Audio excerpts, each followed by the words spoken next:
Okay, ready, steady, go. Yeah. Yes, dear students, we are studying right now CRM function generator experiment in this EMI lab of 3009 और ये आपके सामने एक function generator रखा हुआ है और एक ये CRO जिसको कैथोड रे ऑसिलोस्कोप भी कहते हैं, ये दोनों रखा हुआ है और ये दोनों इस BNC कनेक्टर के थ्रू कनेक्टेड हैं, जो कि यहाँ से अपने को सिग्नल जनरेट करके देगा और इस काले वायर के थ्रू ये सिग्नल यहाँ पर चैनल 1 या चैनल 2 पे हमको डिस्प्ले लेना है। और इसके लिए हम ये पावर स्विच ऑन करेंगे। यहाँ से फंक्शन जनरेटर का सिग्नल ऑन करते ही ये लाइट जली और साथ में ये स्विच ऑन करने से हमारा CRO ऑन हो गया। तो इस तरीके से यहाँ पर हमारा ये सिग्नल डिस्प्ले हो गया। अभी आप यहाँ पे देखिए कि अलग अलग तरीके के सिग्नल जनरेशन का फीचर है इसके अंदर। तो यहाँ पे ट्रायंगुलर, स्क्वायर और साइन वेव जनरेट कर सकता है ये फंक्शन जनरेटर।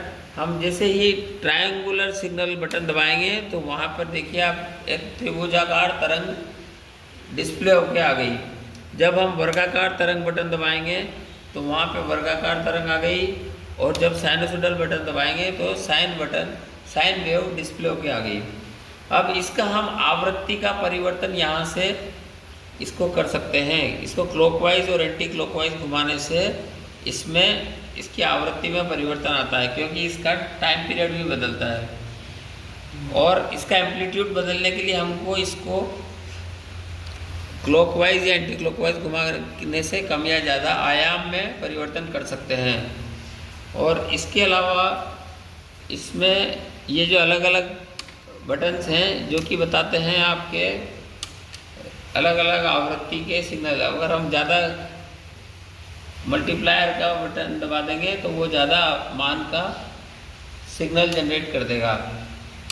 ये कम करने पर ही ऑलमोस्ट DC हो गया। तो इसके ये एक बटन थोड़ा लूज़ हो रहा है, इसलिए ये है ना अभी उछल के जा रहा है। और इसके अलावा एक DC ऑफसेट है। तो ये ऑफसेट क्या करता है कि हमारा DC वैल्यू इंट्रोड्यूस करता है।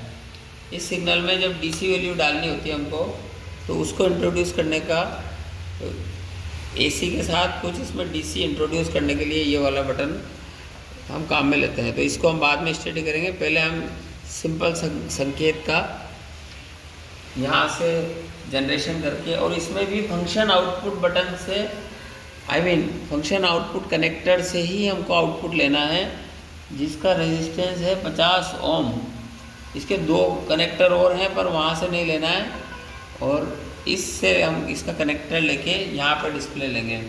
अब इसमें आप देखिए कि यहाँ पर मल्टीप्लायर भी है। ये 5 वोल्ट का मल्टीप्लायर है चैनल 1 पे, और चैनल 2 पे 5 वोल्ट है। टाइम बेस है 2 मिलीसेकेंड। तो इसको हम इस तरीके से जब हम इसको सेट करेंगे तो ये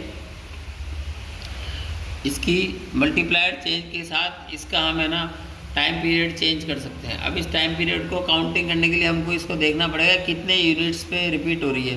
तो 1 2 3 4 5 यूनिट, 5.4 यूनिट इसमें ऑलमोस्ट टाइम पीरियड आ रहा है। उसको 20 माइक्रोसेकंड से मल्टीप्लाई करेंगे तो वो जो भी आएगा उसका हम कैलकुलेशन करके फिर इन्वर्स कर देंगे तो उसका फ्रिक्वेंसी निकल जाएगा, यानी आवृत्ति का मालूम चल जाएगा। इसी तरीके से इसका आयाम मालूम करने के लिए हमको क्या करना होगा, इसका थोड़ा सा y एक्सिस को सेट करके, और ये इस तरीके से, तो ये आ गया 1 2 3.4 यूनिट। तो ये पीक टू पीक एम्पलीट्यूड आ गया अपना। इसको 5 से मल्टीप्लाई करेंगे तो जो भी आएगा वो पीक टू पीक होगा, उसका हाफ कर देंगे तो हमको आयाम का पता चल जाएगा। अब इसमें हम एक तरीका और है, जैसे कि इसका ग्राउंड लेवल सेट करते हैं। तो ये यहाँ पर है, इसकी ये ग्राउंड लाइन है, और इस ग्राउंड लाइन को हमको चेक करने के लिए क्या करते हैं, इसकी वाई पोजीशन को इसके सेंटर पे लेते हैं। अब इसकी थोड़ी तीव्रता ज़्यादा है तो उसको कम करने के लिए हमको ये इंटेंसिटी को काम में लेना पड़ेगा। एक इसका फोकस और इंटेंसिटी थोड़ा सही करना होगा, तब जाके ये आपका सिग्नल है ना यहाँ पे आँखों को चुभेगा नहीं। तो इसको वापस से आप इसको ऐसे करोगे तो ये सिग्नल आपका डिस्प्ले हो गया। अब इसमें क्या होता है, इसका जो चैनल 2 की बात करते हैं कि इसी सिग्नल को चैनल 2 पे लेने के लिए हम क्या करेंगे कि इसको यहाँ से इस तरीके से डिसकनेक्ट करके यहाँ पर कनेक्ट करेंगे। तो ये कनेक्ट करने के बाद यहाँ पर आपके चैनल 2 बटन जब दबाओगे /1/2 वाला, तो ये बटन दबाने से चैनल 2 पर सिग्नल आ गया और इसमें पीछे जो इलेक्ट्रॉन गन है ना, वो आपको चैनल 2 पे कंट्रोल प्रोवाइड कर देगी। और ये CRT से CRO बना, यानी कैथोड रे ट्यूब है अंदर, जो कि डायरेक्टली या इनडायरेक्टली हीटेड टाइप की होती है। उससे हम है ना इलेक्ट्रॉन रेज जनरेट करते हैं और यहाँ ग्राफ पर उसका डिस्प्ले होता है, जो कि फॉस्फर स्क्रीन होती है। और यहाँ पर ये LCD डिस्प्ले है जिसको डिजिटल रीड आउट है। हाँ, मतलब इसका मल्टीप्लायर्स जो है ना, तो वो TB मतलब टाइम बेस है। और चैनल 1 और 2 का यहाँ पे 5 वोल्ट होगा तो ये 5 वोल्ट हो जाएगा। अब इसमें साथ में क्या है कि वाई पोजीशन से हम इसका वर्टिकल मूवमेंट कर सकते हैं, यानी ऊर्ध्वाधर मूवमेंट करने के लिए हमको वाई पोजीशन का ये नोब मूव करना होगा, उसको काम में लेना होगा। और एक्स पोजीशन मूवमेंट करने के लिए इसका हॉरिजॉन्टल मूवमेंट हमको देखना है या क्षैतिज मूवमेंट करना है, तो एक्स एक्सिस पर मूवमेंट करने के लिए एक्स नॉब को काम में लेना होगा। तो इस तरीके से हमने देखा कि किस तरीके से फंक्शन जनरेटर से सिग्नल जनरेट करके CRO पे डिस्प्ले लिया और उसके मल्टीप्लायर्स को यूज में लेके उसका आयाम और आवृत्ति का मापन किया।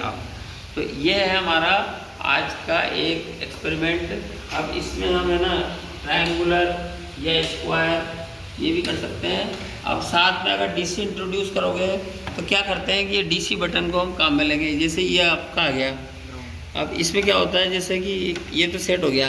अब DC अगर होगी ना तो ये ऊपर नीचे जाएगा। अब DC 0 होगी तो कुछ भी नहीं होगा। तो इसका DC इंट्रोड्यूस करनी पड़ेगी पहले हमको।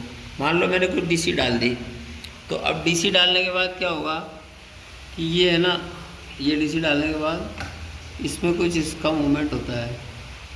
तो वो कुल मिला के अभी इसकी कुछ सेटिंग्स में से हमको चेंजेस करने पड़ेंगे, तो वो नेक्स्ट एक्सपेरिमेंट में हम देखेंगे। तो इस तरीके से आज हमने CRO और फंक्शन जनरेटर का ये प्रयोग किया और विद्यार्थियों ने इसके बारे में सीखा। धन्यवाद।